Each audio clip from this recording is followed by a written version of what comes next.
Voici une question dont la réponse va bouleverser beaucoup d'auditeurs. Est-ce que tous les humains sont des enfants de Dieu? La parole de Dieu va nous donner une réponse bien claire aujourd'hui même à l'émission À travers la Bible.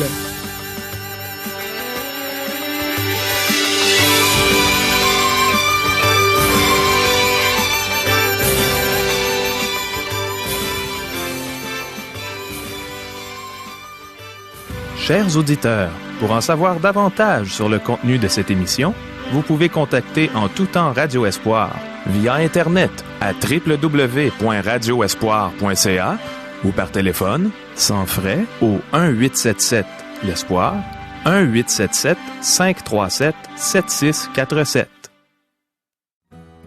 Bonjour, ici Caro.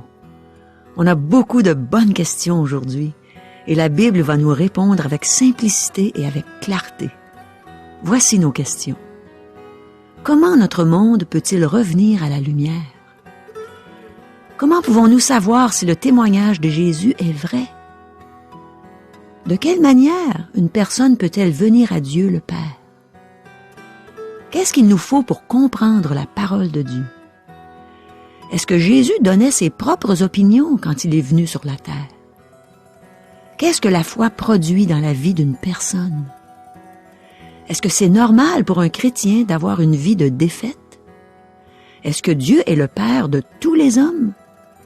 Est-ce que Jésus a affirmé sa divinité? Restez avec nous. Le pasteur Régent Joly a trouvé nos réponses dans la parole de Dieu et il est prêt à nous enseigner. Mais premièrement, prions. Seigneur, on sait que tu vas nous enseigner encore aujourd'hui. Alors aide-nous à bien saisir le sens de chaque chose que tu vas nous dire, de réaliser que c'est toi qui parles à nos cœurs. Comme c'est bon d'entendre ta voix, Seigneur. Amen. À toi, Régent. Merci beaucoup, Caro. À la dernière émission, nous avons vu l'incident de la femme surprise en flagrant délit d'adultère. Jésus a évité le piège que lui tendaient les chefs religieux. Maintenant, Jean fait suivre l'incident d'un discours approprié. Débutons notre lecture. Jean, chapitre 8, verset 12. Jésus leur parlait de nouveau et dit, « Je suis la lumière du monde. Celui qui me suit ne marchera pas dans les ténèbres, mais il aura la lumière de la vie. » Dans ce chapitre, Jésus emploie souvent les mots « Je suis ». C'est ainsi que Dieu s'est identifié dans l'Ancien Testament. « Je suis celui qui suis ». Exode, chapitre 3, verset 14. L'Ancien Testament nous dit très peu au sujet de Dieu. Il a l'existence de la vie en lui-même. Il est infiniment sage et puissant. Le Seigneur Jésus est venu sur terre pour nous racheter et nous révéler son Père.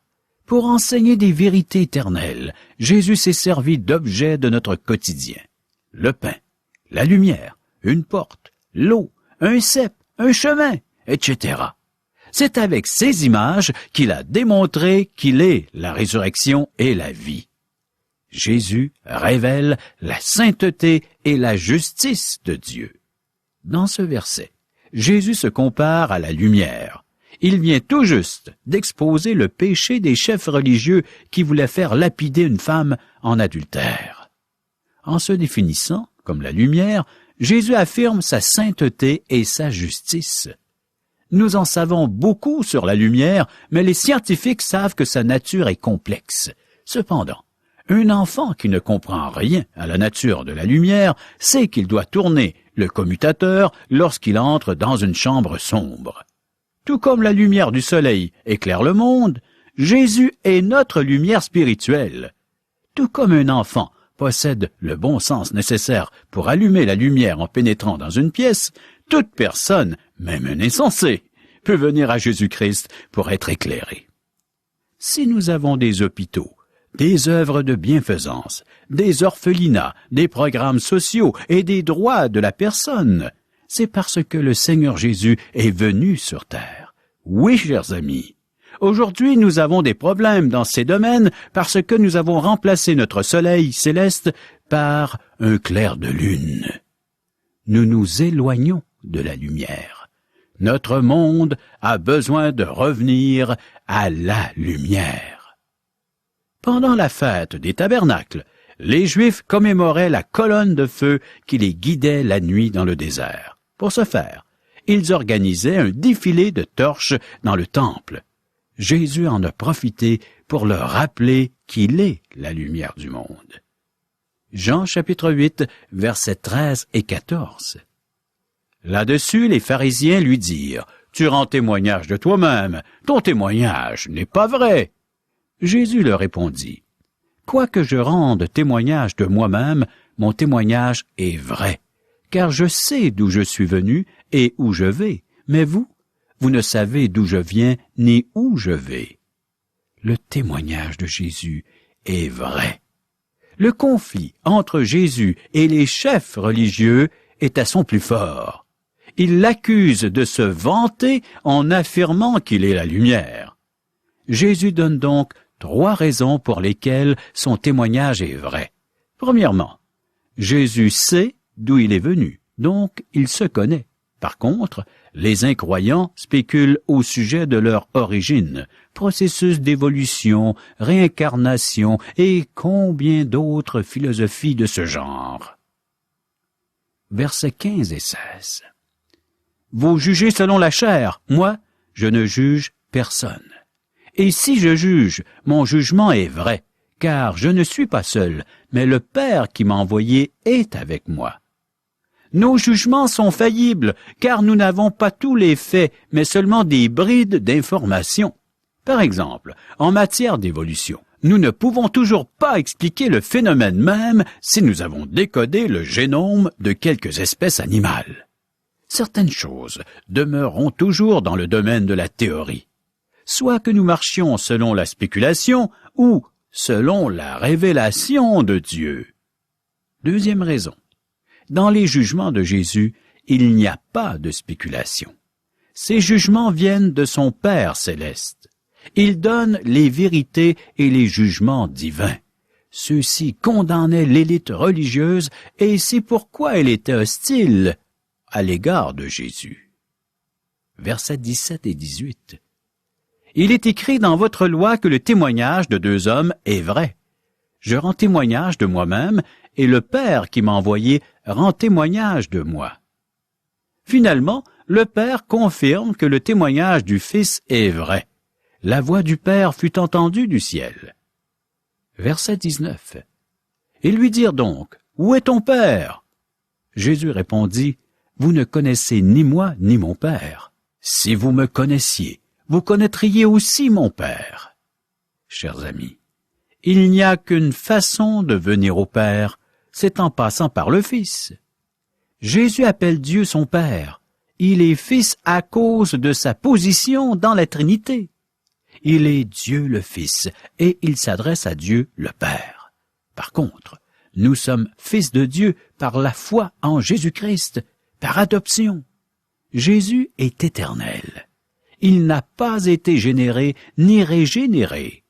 Si vous me connaissiez, vous connaîtriez aussi mon Père. Il n'y a qu'une façon de venir au Père, c'est en passant par le Fils. Versets 20 à 22.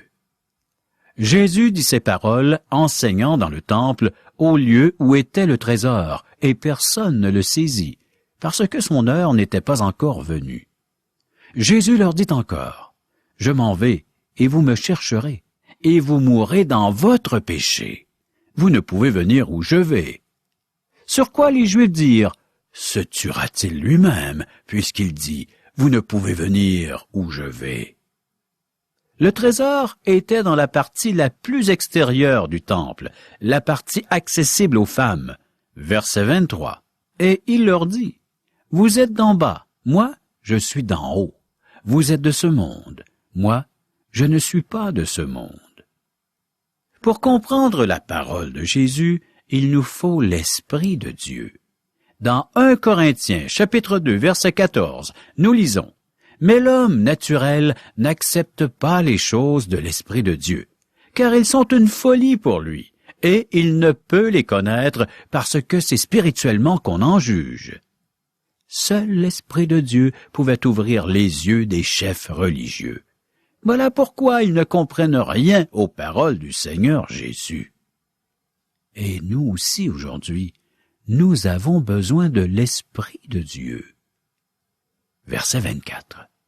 C'est pourquoi je vous ai dit que vous mourrez dans vos péchés, car si vous ne croyez pas ce que je suis, vous mourrez dans vos péchés.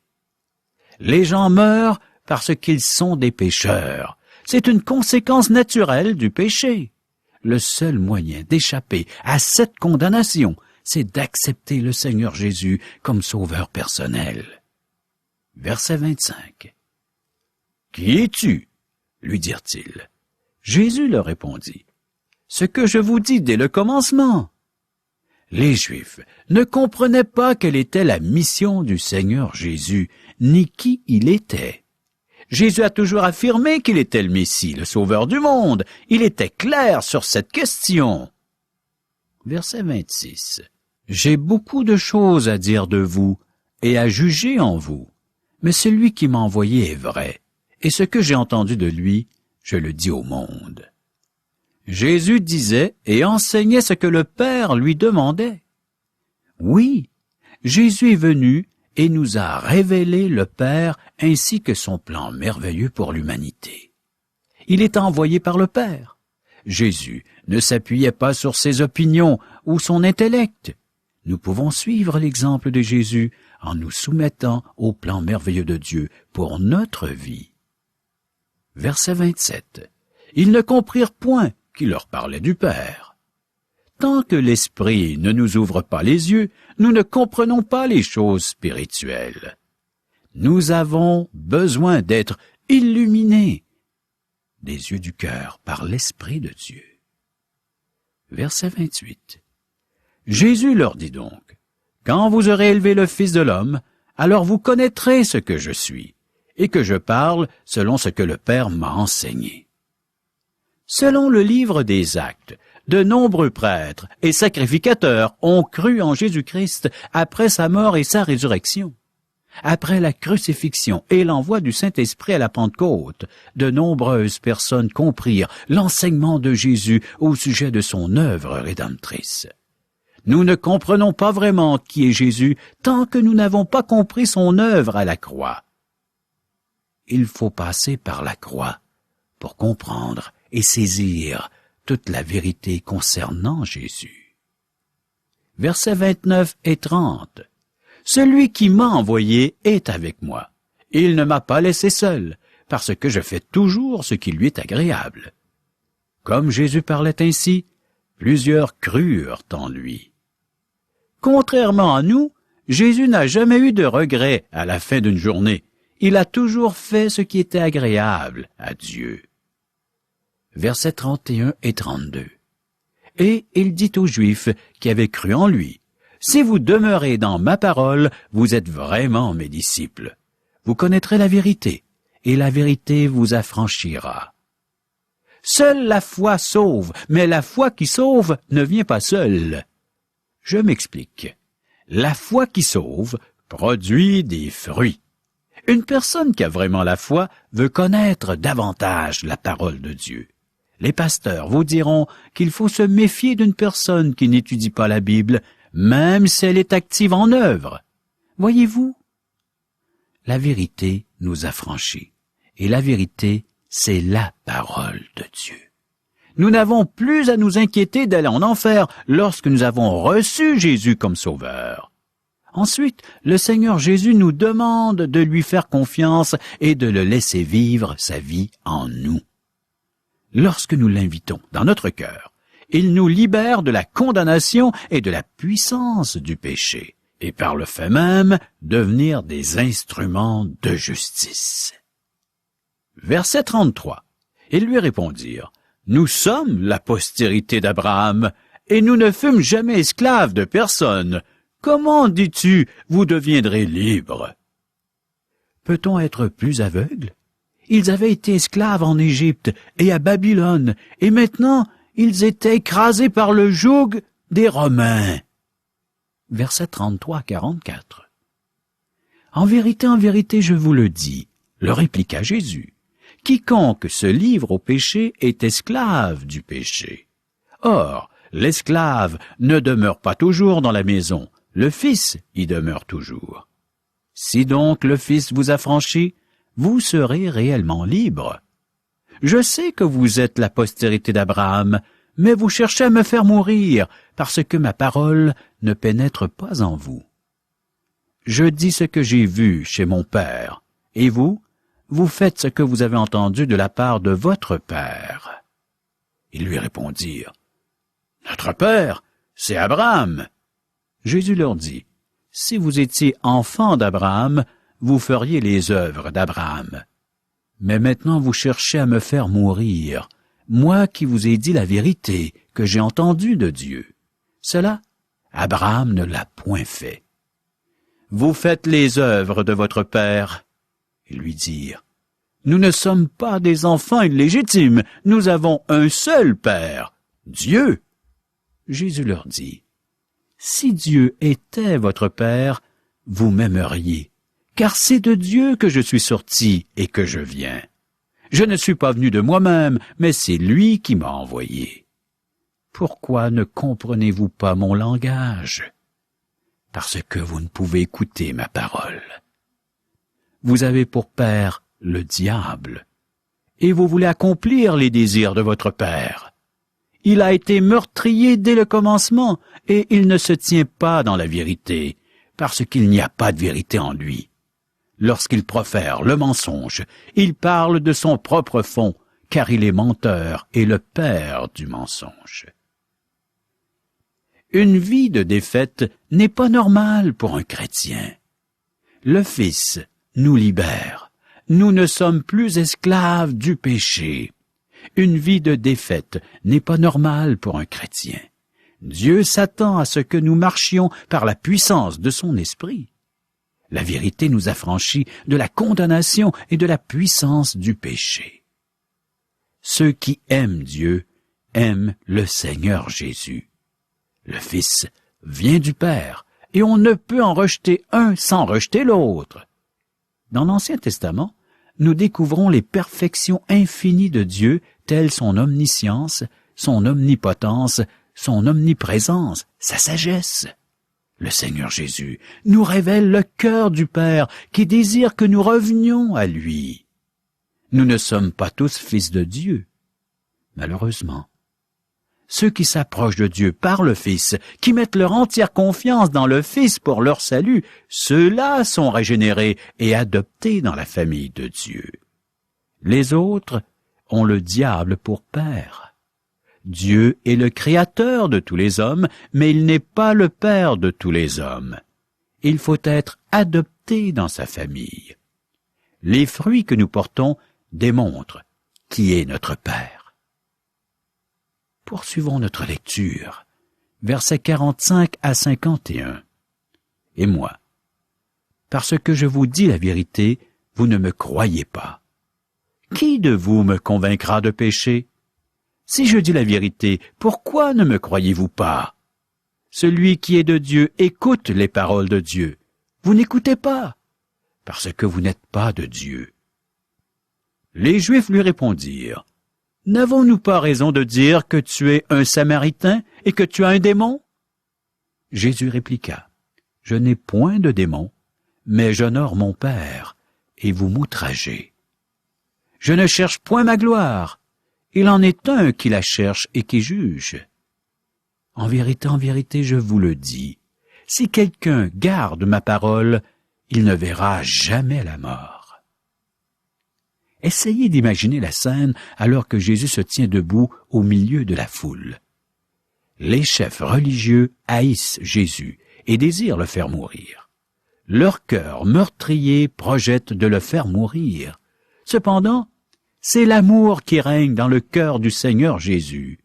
Il est venu afin de mourir sur la croix pour eux, afin de donner sa vie en rançon pour les pécheurs qui croiraient en lui. Jésus leur offre la vie éternelle. Certains d'entre eux se convertiront avant longtemps. C'est ce que nous indique le livre des Actes.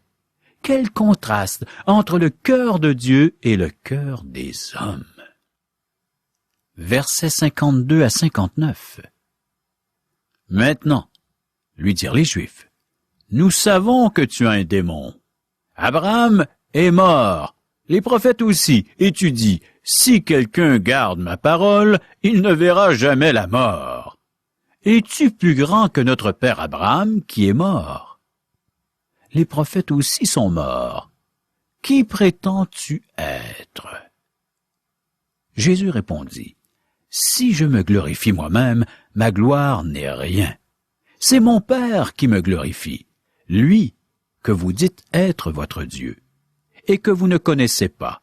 Pour moi, je le connais, et si je disais que je ne le connais pas, je serais semblable à vous, un menteur. Mais je le connais, et je garde sa parole. Abraham, votre père, a tressailli de joie de ce qu'il verrait mon jour. Il l'a vu, et il s'est réjoui. » Les Juifs lui dirent, « Tu n'as pas encore 50 ans, et tu as vu Abraham. » Jésus leur dit, « en vérité, je vous le dis, avant qu'Abraham fût, je suis. » Là-dessus, ils prirent des pierres pour les jeter contre lui, mais Jésus se cacha, et il sortit du temple. Est-ce qu'Abraham a vu le Seigneur Jésus? Certainement. Les apparitions de Dieu dans l'Ancien Testament étaient des Christophanies, c'est-à-dire des manifestations du Seigneur Jésus, Fils de Dieu. De plus, même si le corps d'Abraham était enterré dans le pays, son esprit était en présence de Dieu. Dans Luc, chapitre 20, versets 37 et 38, nous lisons que les morts ressuscitent. C'est ce que Moïse a fait connaître quand, à propos du buisson, il appelle le Seigneur le Dieu d'Abraham, le Dieu d'Isaac et le Dieu de Jacob. Or, Dieu n'est pas Dieu des morts, mais des vivants, car pour lui, tous sont vivants. Et dans le livre d'Exode, Dieu a dit « Je suis celui qui suis ». Le Seigneur reprend cette expression. Avant qu'Abraham fût, je suis. Le Seigneur Jésus a affirmé sa divinité, et la réaction des Juifs indique qu'ils ont très bien saisi le sens des paroles de Jésus. En effet, ils veulent le lapider. Ils considèrent que Jésus a fait un blasphème. Mais la vérité, Jésus est Dieu. Le Fils de Dieu fait chair. Il a laissé sa gloire céleste afin de nous révéler le Père et de sauver un monde perdu. Il nous révèle le cœur du Père, un Dieu saint et juste, mais qui aime le monde et qui sauve quiconque revient à lui en passant par le seul et unique chemin, c'est-à-dire son Fils Jésus. Voyez-vous, vous êtes perdus à cause de vos péchés, donc déjà condamnés. Cependant, si vous revenez à Dieu avec un cœur contrit et que vous recevez son Fils dans votre cœur, son Fils qui a donné sa vie en rançon pour vos péchés, alors Dieu vous accueille avec joie. Revenons à cette histoire du larron crucifié à côté du Seigneur Jésus. Il fut accueilli au ciel simplement pour s'être tourné vers Jésus. Vous aussi, vous pouvez venir à Dieu en vous virant vers son Fils. Pas besoin d'avoir mené une bonne vie, pas besoin d'être meilleur que les autres, pas besoin d'être dans une bonne religion, pas besoin d'être riche. Un simple regard vers Jésus, vous êtes pardonné par grâce. Lui transformera votre vie. Lui fera de vous une nouvelle création. Il en a le pouvoir. Chers amis, prochaine émission, Jean chapitre 9, versets 1 à 23. Oh, merci beaucoup, Régent. J'aurais le goût de revoir tous les sujets que tu as couverts aujourd'hui. C'était tellement intéressant et enrichissant pour ma vie. Et merci, Seigneur, pour ta parole qui nous instruit, qui nous fait tellement de bien. Puisque je suis chrétienne, j'ai bien aimé entendre qu'une vie de défaite n'était pas normale pour un chrétien. Et c'est donc vrai. On n'est plus esclave du péché. On a l'Esprit de Dieu qui habite en nous, qui nous avertit quand nous sommes sur le point de nous engager sur une mauvaise voie, qui nous donne la force de ne pas tomber dans le péché. Dieu nous donne tout ce qu'il nous faut pour nous éloigner du mal et pour faire le bien. Il donne son Esprit Saint à tous ceux qui placent leur confiance en Jésus pour avoir le pardon de leurs péchés et le don gratuit de la vie éternelle. Donc, il nous parle par son Esprit. Il nous parle aussi à travers la Bible. Il nous parle par la prière. Parfois, il nous parle par nos frères et sœurs en Jésus-Christ. Je peux vous dire que depuis que je suis une enfant de Dieu, Dieu m'a parlé par tous ces moyens. Je crois vous avoir déjà partagé que quelques jours après ma conversion, j'étais sur le point de dire un mensonge à quelqu'un et je me suis arrêtée juste avant de pécher. C'est l'Esprit Saint qui m'avertissait que je ne pouvais plus mentir, que c'était péché de mentir. Dieu me parlait par l'Esprit Saint et il le fait encore. Aussi, dès mes premiers jours en tant que chrétienne, en lisant la Bible, la parole de Dieu, le Seigneur me révélait ce qui était bien et ce qui était mal. Il me parlait par la Bible et il le fait encore. Il arrive aussi que Dieu me montre quelque chose qui lui déplaît dans ma vie, simplement par quelques mots de la part d'un frère, d'une sœur en Jésus-Christ. Et je remercie Dieu pour ça. Il me parle par des personnes. Et parfois, je suis en train de prier. Et soudain, il me vient quelque chose dans mes pensées. Dieu est en train de me révéler un geste que j'ai fait ou une parole que j'ai dite, lesquelles étaient contraires à sa volonté. Et je puis tout de suite lui demander pardon, sachant qu'il est fidèle et juste pour me pardonner. Dieu me parle par la prière. Et toi, mon frère, toi, ma sœur, es-tu attentif à la voix de Dieu? L'entends-tu toujours quand il te parle, par son esprit, par sa parole, par la prière, par quelqu'un? Je pense qu'on peut s'encourager les uns les autres à demeurer sensibles à la voix de Dieu.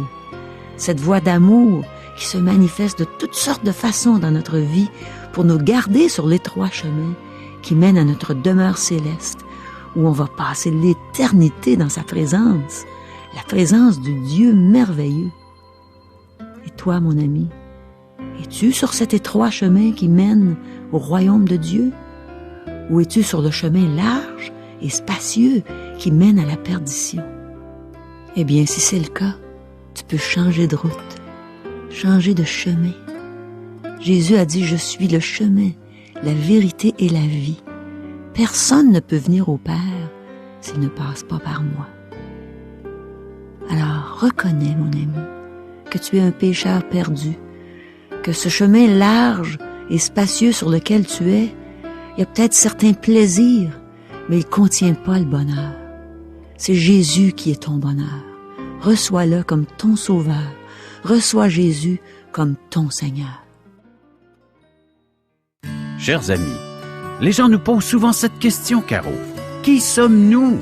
Mais qui es-tu, Régent? Qui es-tu, Caro? Non, mais quand même, nous allons répondre à la question. J'aimerais que tu expliques à nos auditeurs qui tu es. Moi, je pourrais peut-être leur expliquer, mais toi, tu le sais encore plus. Tu connais tout ton vécu. Tout d'abord, j'ai fait des études en carrière radiophonique et j'ai exercé ce métier pendant de nombreuses années. Plus d'une décennie. Oui. Ensuite, j'ai eu un appel divin, l'appel de Dieu, d'aller étudier sa parole. Et pendant plus de 4 ans, j'ai fait des études en théologie. Maintenant, nos auditeurs en bénéficient. Et grâce, il va sans dire, à la présence de Dieu dans nos cœurs, dans notre vie. C'est merveilleux. Nous sommes des gens qui sont nés de nouveau, selon les Saintes Écritures. Ouais. Des chrétiens évangéliques. Oh là là. Des gens qui croient que les Saintes Écritures ont encore quelque chose de très important pour notre vie. C'est la vérité. Voici comment vous pouvez nous contacter par téléphone. 1-877-L'Espoir. 1-877-537-7647. Via courriel. www.radioespoir.ca ou à notre adresse postale. Radio Espoir, casier postal 34 143 Charlebourg, province de Québec, G1G 6P2. À demain. Bye bye.